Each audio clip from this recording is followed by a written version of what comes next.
Hello, ഇന്ന് നമ്മൾ ഉണ്ടാക്കാൻ പോകുന്നത് മട്ക ബിരിയാണിയാണ്. മട്ക ബിരിയാണി പലരും കേട്ടിട്ടുണ്ടാവും, ചിലർ കണ്ടിട്ടുണ്ടാവും, കഴിച്ചിട്ടുണ്ടാവും. ഇപ്പോൾ ട്രെൻഡാണിത്. നോർമൽ നമ്മളെ ബിരിയാണി തന്നെ, പക്ഷേ ദം ചെയ്തെടുക്കുന്നത് മൺചട്ടിയിലാണെന്ന് മാത്രം. അത്രേ വ്യത്യാസമുള്ളൂ. വേറെ വ്യത്യാസങ്ങൾ പറയത്തക്ക വ്യത്യാസങ്ങളൊന്നുമില്ല. എല്ലാവരും ബിരിയാണി ചെയ്യുന്ന ഒരുപോലെ തന്നെ ആയിരിക്കും മിക്കവാറും. പക്ഷേ നല്ല ടേസ്റ്റിയാണ്. കാരണം നമ്മൾ മൺകലത്തിൽ എന്ത് വെച്ചാലും ടേസ്റ്റാണ്. സാമ്പാറായാലും മീൻകറി ആയാലും എന്തായാലും. പ്രത്യേകിച്ചും ബിരിയാണി മൺകലത്തിൽ ദമ്മിടുമ്പോൾ അതൊരു വല്ലാത്ത ടേസ്റ്റാണ്. മാത്രമല്ല നമ്മൾ വാഴയില വെച്ചിട്ടാണ് കവർ ചെയ്യുന്നത്. അപ്പോൾ എല്ലാവരും ട്രൈ ചെയ്ത് നോക്കുക. വീഡിയോ ഇഷ്ടമായി കഴിഞ്ഞാൽ ചാനൽ സബ്സ്ക്രൈബ് ചെയ്യുക, ലൈക്ക് ചെയ്യുക, കമൻറ്റ് ചെയ്യുക. നമുക്ക് എങ്ങനെയാണ് ഉണ്ടാക്കുന്നത് നോക്കാം. ഇതിലേക്ക് വേണ്ടിയിട്ട് 1/2 കിലോ ചിക്കൻ എടുത്തിട്ടുണ്ട്. 1/2 കിലോ ചിക്കൻ, ഒരു 1/2 ടീസ്പൂൺ മുളക് പൊടി, 1/4 ടീസ്പൂൺ മഞ്ഞൾപ്പൊടി, പാകത്തിന് ഉപ്പ് ചേർത്തിട്ട് ഞാൻ മാരിനേറ്റ് ചെയ്ത് വെച്ചതായിരുന്നു. മാരിനേറ്റ് ചെയ്ത് വെച്ച് കഴിഞ്ഞാൽ കുറച്ചുകൂടി ടേസ്റ്റിയാണ്. ഒരു അരമണിക്കൂറൊക്കെ വെക്കുക. സമയം ഉണ്ടെങ്കിൽ അരമണിക്കൂറൊക്കെ വെക്കുക. ഇനിയിപ്പോൾ ഇങ്ങനെ ഫ്രൈ ചെയ്യണം. ഇതിപ്പോൾ ഞാൻ ഫ്രൈ ചെയ്യാൻ വേണ്ടിയിട്ടാണ്. ഫ്രൈ ചെയ്യണമെന്നൊരു നിർബന്ധമില്ല. സാധാരണ പോലെ ചിക്കൻ എടുത്താൽ മതി. പക്ഷേ ഇങ്ങനെ ഫ്രൈ ചെയ്ത് കഴിഞ്ഞാൽ, ഇത് കംപ്ലീറ്റ് ഫ്രൈ ചെയ്യണില്ല, ഫ്രൈ ചെയ്ത് കഴിഞ്ഞാൽ നമുക്ക് ചിക്കൻ ദമ്മിടുമ്പോൾ ഇത് ഉടയാതെ അങ്ങ് കിട്ടും. അല്ലെങ്കിൽ പിന്നെ അതിങ്ങനെ ഉടഞ്ഞ് എല്ലും ഇതൊക്കെ വേറെ ആയി പോവും. പിന്നെ ഒരു വലിയ തക്കാളി ഞാൻ ചെറുതായിട്ട് അരിഞ്ഞ് വെച്ചിട്ടുണ്ട്. സവാളയും അണ്ടിപ്പരിപ്പും മുന്തിരിയും നെയ്യിൽ വറുത്ത് മാറ്റി വെച്ചിട്ടുണ്ട്. ചെറിയ 2 സവാള സ്ലൈസ് ചെയ്ത് വെച്ചിട്ടുണ്ട്, ചിക്കനിലേക്ക് വേണ്ടിയിട്ടാണ്. പിന്നെ ഇത് മല്ലിച്ചപ്പ്, പുതിന, കറിവേപ്പില. മല്ലിച്ചപ്പ് ഒരു കൈപ്പിടി ഇരുന്നോട്ടെ. മല്ലിച്ചപ്പിൻ്റെ പകുതി മതി. പുതിന, പിന്നെ 2 തണ്ട് കറിവേപ്പില. ഇത് ഇഞ്ചി, വെളുത്തുള്ളി, പച്ചമുളകും കൂടി പേസ്റ്റ് ആക്കിയതാണ്. 2 ടീസ്പൂൺ ഇരുന്നോട്ടെ. ഇത് ജീരകശാല അരിയാണ്. ഞാൻ 2 കപ്പാണ് എടുത്തിട്ടുള്ളത്. 2 കപ്പ് ജീരകശാല അരി കഴുകി വെള്ളം വാർത്ത് വെച്ചിട്ടുള്ളതാണ്. ചിക്കൻ ഞാനൊന്ന് ഫ്രൈ ചെയ്യുന്നുണ്ട്. നന്നായിട്ട് ഫ്രൈ ചെയ്യണില്ല. നല്ല ചൂടായ എണ്ണയിലിട്ടിട്ട് തിരിച്ചും മറിച്ചും ഒന്നിട്ട് എടുക്കുന്നേ ഉള്ളൂ. ഒരു ബലം കിട്ടാൻ വേണ്ടിയിട്ടാണത്. നമ്മൾ നെയ്ച്ചോറ് ഉണ്ടാക്കി എടുക്കുകയാണ്. നെയ്ച്ചോറ് ഉണ്ടാക്കാൻ എല്ലാവർക്കും തന്നെ അറിയായിരിക്കും. എങ്കിലും ഞാൻ ജസ്റ്റ് ഒന്ന് കാണിക്കാം. 2 ടീസ്പൂൺ നെയ്യ് ഒഴിച്ചിട്ടുണ്ട്. അതിലേക്ക് സവാള ഇട്ട് കൊടുത്തു. ഒരു വളരെ കുറച്ച് മതി. ഏകദേശം ഒരു ടേബിൾ സ്പൂണൊക്കെ ഉണ്ടാവുള്ളൂ. നമ്മൾ ഫ്രൈ ചെയ്ത ഒണിയനൊക്കെ പിന്നെ ഇതിൻ്റെ ഇടയ്ക്ക് ഇട്ട് കൊടുക്കുന്നുണ്ട്. അപ്പോൾ പേരിന് മാത്രം കുറച്ച് സവാള ഇട്ട് കൊടുത്തിട്ടുണ്ട്. സവാള വേണമെന്നേ നിർബന്ധമില്ല, പക്ഷേ ഒരു ടേസ്റ്റാണ് കുറച്ചെങ്കിലും സവാള ചേർത്താൽ. അതിലേക്ക് 2 കഷ്ണം പട്ട ഇട്ട് കൊടുക്കുന്നുണ്ട്. ഒരു 4-5 ഏലക്കായ. അത് ഈ നെയ്യിലേക്ക് തന്നെ ഇട്ട് കൊടുക്കുമ്പോൾ ഒരു പ്രത്യേക ടേസ്റ്റാണ്. സാധാരണ ചിലരൊക്കെ ഇങ്ങനെ വെള്ളം ഒഴിച്ചതിന് ശേഷം വെള്ളത്തിലേക്ക് ഇട്ട് കൊടുക്കുന്നത് കണ്ടിട്ടുണ്ട്. അങ്ങനെയാലും കുഴപ്പമൊന്നുമില്ല. അതൊന്ന് വഴന്ന് വരുമ്പോൾ നമ്മൾ വെള്ളം ഒഴിച്ച് കൊടുക്കുകയാണ്. 2 കപ്പ് അരിക്ക് 4 കപ്പ് വെള്ളമാണ് ഒഴിച്ച് കൊടുക്കുന്നത്. നമ്മൾ അരി കുതിർത്തിട്ടൊന്നുമില്ല. അതുകൊണ്ട് തന്നെ എത്ര അരിയുണ്ടോ അതിൻ്റെ ഇരട്ടിയാണ് വെള്ളം എടുക്കുന്നത്. അപ്പോൾ 4 കപ്പ് വെള്ളം ഒഴിക്കുക. പാകത്തിന് ഉപ്പിട്ട് കൊടുക്കുക.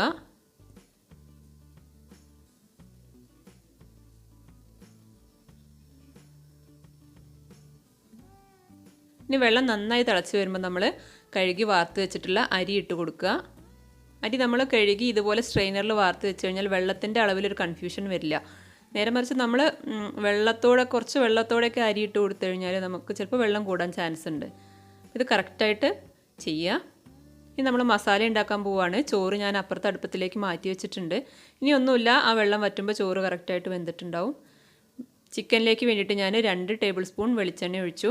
അതിലേക്ക് നമ്മൾ നേരത്തെ അരിഞ്ഞു വെച്ചിട്ടുള്ള സവാളയാണ് ഇട്ട് കൊടുത്തിട്ടുള്ളത്.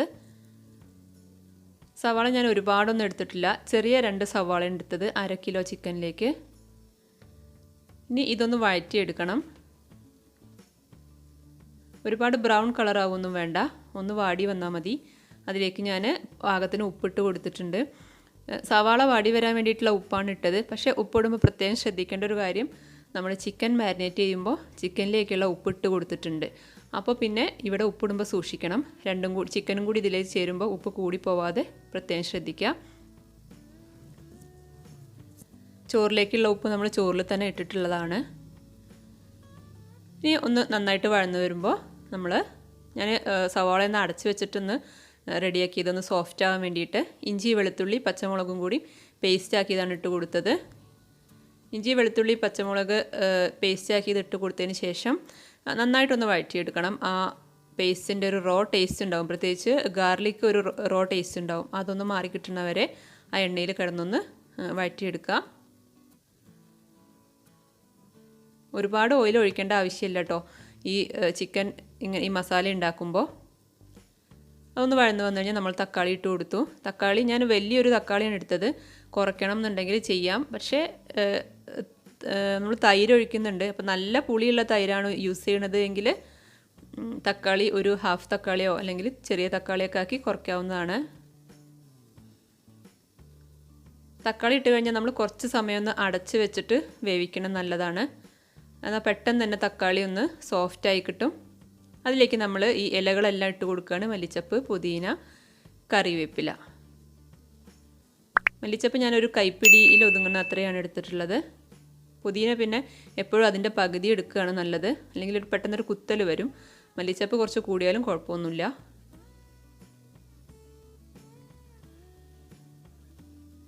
ഇനി അത് നന്നായിട്ടൊന്ന് വഴറ്റി കൊടുക്കുക. ഇലയൊക്കെ പെട്ടെന്ന് വേവും, ഒരുപാട് സമയം വെക്കേണ്ട കാര്യമൊന്നുമില്ല. ഇതിലേക്ക് നമ്മൾ മസാലപ്പൊടികളാണ് ഇട്ട് കൊടുക്കുന്നത്. 1/2 ടീസ്പൂൺ ഗരം മസാല, 1/4 ടീസ്പൂൺ മഞ്ഞൾപ്പൊടി, 1/2 ടീസ്പൂൺ കുരുമുളക് പൊടി, 1/2 ടീസ്പൂൺ പെരിഞ്ജീരകം, ഒരു 1/4 ടീസ്പൂൺ മല്ലിപ്പൊടി. മുളക് പൊടി നമ്മൾ ഈ സമയത്ത് ഇതിൽ ചേർക്കുന്നില്ല, കാരണം നമ്മൾ ചിക്കൻ മാരിനേറ്റ് ചെയ്തപ്പോൾ മുളക് പൊടി ചേർത്തിട്ടുണ്ട്. ഇനി മുളക് പൊടി ചേർത്ത് കഴിഞ്ഞാൽ ബിരിയാണിക്കൊരു റെഡ് കളർ വന്നു പോവും. അപ്പോൾ അത് വേണ്ടാന്ന് വെച്ചിട്ട് ചേർത്തിട്ടില്ല. പൊടികളിട്ടതിന് ശേഷം ഒന്നുകൂടി ഒന്ന് വഴറ്റുക, കാരണം ആ പൊടികൾക്കൊക്കെ ഒരു റോ ടേസ്റ്റ് ഉണ്ടാവും. അതൊന്ന് പോകുന്നവരെ ഒന്ന് വഴറ്റിയാൽ മതി. ജസ്റ്റ് ഒന്ന് ആ ചൂടിലിട്ടിട്ടൊന്ന് വഴറ്റിയാൽ മതി. ഇനി നമ്മൾ ഇതിലേക്ക് കുറച്ച് തൈര് ഒഴിച്ച് കൊടുക്കണം. ലെമൺ ജ്യൂസ് വേണമെന്നുണ്ടെങ്കിൽ ഒഴിക്കാം, പുളി ഇഷ്ടമുള്ളവർക്ക്. ഞാൻ ഒഴിച്ചിട്ടില്ല. തൈര് ഒരു മീഡിയം പുളിയുള്ള തൈരാണ്. ഒരുപാട് നല്ല പുളിയുള്ള തൈര് ഒഴിച്ച് കഴിഞ്ഞാൽ ബിരിയാണിക്ക് പ്രത്യേകിച്ചും ചിക്കൻ ഒരു ടേസ്റ്റ് കുറയും. അപ്പോൾ ഞാനൊരു 3 ടേബിൾ സ്പൂൺ കട്ടയുള്ള തൈര് ഒഴിച്ചു കൊടുത്തു. അതും കൂടി നന്നായിട്ടൊന്ന് വഴറ്റിയെടുത്ത് കഴിഞ്ഞാൽ, നന്നായിട്ടൊന്ന് മിക്സ് ചെയ്ത് കഴിഞ്ഞാൽ നമുക്ക് ചിക്കൻ ഇട്ട് കൊടുക്കുക. ചിക്കൻ കാണുമ്പോൾ തന്നെ നിങ്ങൾക്ക് മനസ്സിലാവും നന്നായിട്ട് ഫ്രൈ ആയിട്ടില്ല. നന്നായിട്ട് ഫ്രൈ ചെയ്യേണ്ട ആവശ്യമില്ല. ഇനി ഇതിൽ കിടന്നിട്ടാണ് ഇത് വേവേണ്ടത്. നന്നായിട്ട് ഫ്രൈ ചെയ്യേണ്ട. ചൂടുള്ള എണ്ണയിലിട്ടിട്ട് തിരിച്ചും മറിച്ചു 1-2 മിനിറ്റ് കൊണ്ട് തിരിച്ചും മറിച്ചിട്ടൊന്ന് എടുക്കുക. അത് ചിക്കൻ ഇങ്ങനെ ഉടഞ്ഞു പോവാതിരിക്കാൻ വേണ്ടി മാത്രമാണ്. ഇനിയിപ്പോൾ നമ്മൾ ചിക്കൻ ഫ്രൈ ചെയ്യാതെയാണ് ചെയ്യുന്നത് ബിരിയാണി വെക്കുന്നതെങ്കിൽ കുറച്ച് മുളക് പൊടി കൂടി ഇടണം എന്നുള്ള ഡിഫറൻസ് മാത്രമേ ഉള്ളൂ. ഫ്രൈ ചെയ്യാതെ തന്നെ ഇതിലിട്ടിട്ട് അങ്ങ് വേവിച്ചാൽ മതി, കുഴപ്പമൊന്നുമില്ല.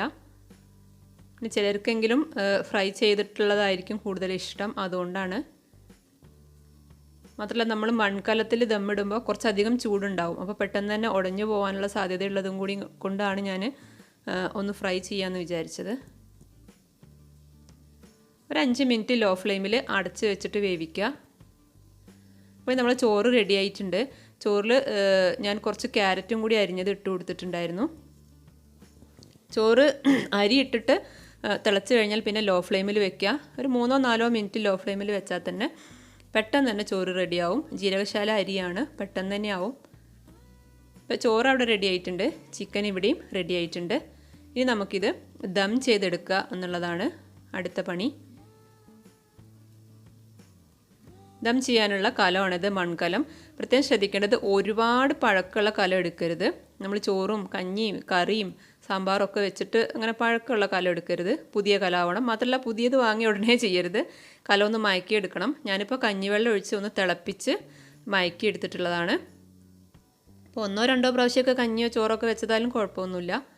ഒത്തിരി പഴക്കമുള്ളതായി കഴിഞ്ഞാൽ ഒരു ടേസ്റ്റ് കിട്ടില്ല.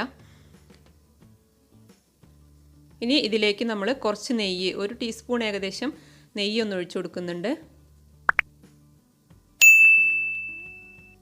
കുറച്ച് മതി, 1 ടീസ്പൂൺ ഏകദേശം. ഇനി അതൊന്ന് കലത്തിൻ്റെ താഴെ ഭാഗത്തൊന്ന് സ്പ്രെഡ് ചെയ്ത് കൊടുക്കുക. പുതിയ കലം ആയതുകൊണ്ട് അടിക്ക് പിടിക്കാതിരിക്കാൻ വേണ്ടിയിട്ടാണ്. ഇനി നമ്മൾ ഉണ്ടാക്കി വെച്ചിട്ടുള്ള ഈ ചിക്കൻ അതിലേക്ക് ഇട്ട് കൊടുക്കുകയാണ്. ചിക്കൻ അതിൻ്റെ താഴെ ഭാഗത്ത് പരന്ന് കടക്കത്തക്ക രീതിയിൽ നമ്മൾ ഒന്ന് സ്പ്രെഡ് ചെയ്ത് കൊടുക്കണം. മൺകല ആവുമ്പോൾ ഉള്ളൊരു പ്രത്യേകത എന്താണെന്ന് വെച്ച് കഴിഞ്ഞാൽ നമ്മൾ ഫ്ലെയിം ഓഫ് ആക്കി കഴിഞ്ഞാലും കുറച്ച് സമയം അതിൻ്റെ അകത്ത് ചൂടുണ്ടാവും. അപ്പോൾ ഒരുപാട് ഫ്ലെയിം കൊടുക്കണ്ട. ചിക്കനൊക്കെ നിരത്തി കഴിഞ്ഞതിന് ശേഷം ഞാൻ അതിൻ്റെ മുകളിൽ ചോറിട്ട് കൊടുക്കുകയാണ്. ചോറിട്ട് കൊടുക്കുമ്പോൾ പ്രത്യേകം ശ്രദ്ധിക്കേണ്ടത് കലം എത്ര വലുതാണോ എത്ര ആയാലും കുഴപ്പമില്ല, അതിൻ്റെ ഒരു 1/4 ഭാഗം വരെ മാത്രമേ ഈ മൊത്തം സംഭവങ്ങൾ ഉണ്ടാവാൻ പാടുള്ളൂ. കലം നിറയെ ഉണ്ടാവാൻ പാടില്ല. കുറച്ച് സ്പേസ് നമ്മളവിടെ വിടണം. എന്നാലേ എയർ വന്ന് നിന്നിട്ട് ആ ഇലയുടെയൊക്കെ ടേസ്റ്റും അതുപോലെ ദമ്മ് കറക്റ്റായിട്ട് കിട്ടുള്ളൂ. ഒരു 1/4 ഭാഗം സ്പേസ് ഒരു 1/4 ഭാഗം സ്പേസ് അവിടെ വിടണം. 1/4 ഭാഗം വരെ നമ്മളിട്ട സംഭവങ്ങൾ ഉണ്ടാവാൻ പാടുള്ളൂ. 1 ടീസ്പൂൺ നെയ്യ് ഒഴിച്ചു കൊടുത്തു. പുഴുങ്ങിയ 2 മുട്ടയും വെച്ച് കൊടുത്തു. അത് ഇഷ്ടമുണ്ടെങ്കിൽ ചെയ്താൽ മതി. പിന്നെ ഞാൻ നേരത്തെ കാണിച്ചല്ലോ ഫ്രൈ ചെയ്ത് വെച്ചിട്ടുള്ള ഓണിയൻ, അണ്ടിപ്പരിപ്പ്, മുന്തിരി ഇതെല്ലാം കൂടി മുകളിൽ കുറച്ചിട്ട് കൊടുത്തു. കുറച്ച് ഞാൻ പിന്നെ ഗാർണിഷിന് വേണ്ടിയിട്ട് മാറ്റി വെച്ചതാണ്. കംപ്ലീറ്റ് ഇടണമെന്നുണ്ടെങ്കിൽ അങ്ങനെയും ചെയ്യാം. ഇനി നമ്മൾ ഒരു വാഴയില വാട്ടിയിട്ടാണിത് ദം ചെയ്യണത്, അടച്ചു വെക്കുന്നത്. വാഴയില കിട്ടാത്ത ആൾക്കാരാണ് അല്ലെങ്കിൽ വാഴയില കിട്ടാത്ത സ്ഥലമാണെന്നുണ്ടെങ്കിൽ എന്ത് ചെയ്യണം, അലൂമിനിയം ഫോയിൽ വെച്ചിട്ട് ചെയ്യാം. വാഴയില വാട്ടുമ്പോൾ അതിൻ്റെ നടുക്കുള്ള ഭാഗം ഉണ്ടല്ലോ അത് നന്നായിട്ട് വാട്ടിയെടുക്കണം. ഇല്ലെങ്കിൽ നമ്മളിങ്ങനെ കെട്ടുമ്പോൾ അത് പൊട്ടിയിട്ട് ഒരു ഹോൾ വരാൻ സാധ്യതയുണ്ട്. അപ്പോൾ ബിരിയാണീൻ്റെ ആ സ്മെല്ലെല്ലാം അതുവഴി പോവും. ഇലയുടെ സ്മെല്ലൊന്നും ബിരിയാണിയിലേക്ക് കിട്ടുകയും ചെയ്യില്ല. അപ്പോൾ എന്ത് ചെയ്യുക, നന്നായിട്ട് ആ തണ്ടുണ്ടല്ലോ അത് നന്നായിട്ടൊന്ന് വാട്ടിയെടുക്കുക. ഞാനിപ്പോൾ കെട്ട് കൊടുക്കുന്നത് അവിടെയാണ്, കാരണം നന്നായി ടൈറ്റായി നിൽക്കാൻ വേണ്ടിയിട്ടാണ് അങ്ങനെ ചെയ്തത്. വാഴയില കിട്ടും എന്നുണ്ടെങ്കിൽ അത് തന്നെ ഉപയോഗിക്കുക. ഇപ്പം ദമ്മൊക്കെ ചെയ്ത് കെട്ടിയിട്ട് ഞാൻ ഫ്ലെയിമിൽ വെക്കുകയാണ്. കലം നന്നായിട്ടൊന്ന് ചൂടാവുന്നവരെ 2-3 മിനിറ്റ് നല്ല ഫ്ലെയിം കൊടുക്കുക. ലോ ഫ്ലെയിമിൽ ഒരു 2 മിനിറ്റും വെക്കുക. അത്രയും മതി. അപ്പോൾ തന്നെ നല്ല ഫ്ലെയിം വരും. നമുക്ക് ആ ഇലയുടെ മുകളിൽ തൊട്ട് നോക്കിയാൽ മനസ്സിലാവും എയറൊക്കെ മുകൾ ഭാഗത്തേക്ക് വന്നിട്ടുണ്ടോ എന്നുള്ളത് മനസ്സിലാവും. ചട്ടിയുടെ അകത്തുനിന്ന് നമുക്ക് തന്നെ അങ്ങനെ സൗണ്ട് കേൾക്കും ചെറുതായിട്ട്. ഇതിങ്ങനെ തിളയ്ക്കണ പോലെയുള്ള സൗണ്ട് കേൾക്കും ബിരിയാണിയുടെ ചിക്കനൊക്കെ. ഇപ്പം ഞാൻ റെഡി ആയിട്ടുണ്ട്. ഞാൻ ഫ്ലെയിം ഓഫാക്കി. മൊത്തത്തിലൊരു ഹൈ ഫ്ലെയിമും ലോ ഫ്ലെയിമും എല്ലാം കൂടി ചേർത്തിട്ട് ഒരു 7-8 മിനിറ്റിൻ്റെ ഒരു കേസേ ഉള്ളൂ. ഒരുപാട് ഫ്ലെയിം നമ്മൾ കൊടുക്കാൻ പറ്റില്ല, മൺകലം ആയതുകൊണ്ട്. പെട്ടെന്ന് തന്നെ എടുക്കുക, കരിഞ്ഞു പോകാനുള്ള സാധ്യത കൂടുതലാണ്. ഇനി നമുക്ക് ഇത് ഓപ്പൺ ചെയ്ത് നോക്കാം. വാഴയുടെ കയറൊക്കെ വെച്ചിട്ടാണ് ശരിക്കും ഇത് ട്രഡീഷണൽ ഒരു മെത്തേഡ് കെട്ടേണ്ടത്. ഞാൻ പക്ഷേ നൂല് വെച്ചിട്ടാണ് കെട്ടിയത്. ഇത് ഓപ്പൺ ചെയ്യുമ്പോൾ ഒരു സ്മെല്ല്, നല്ല അടിപൊളി സ്മെല്ലാണ്. അതൊന്ന് ട്രൈ ചെയ്യുക തന്നെ വേണം. കാരണം മൺകലത്തിൻ്റെ ആ ഒരു സ്മെല്ല്, അതുപോലെ വാഴയിലയിൽ ദം കടന്നതിൻ്റെ ആ ഒരു സ്മെല്ലെല്ലാം കൂടിയായിട്ട് അടിപൊളി ടേസ്റ്റാണ്.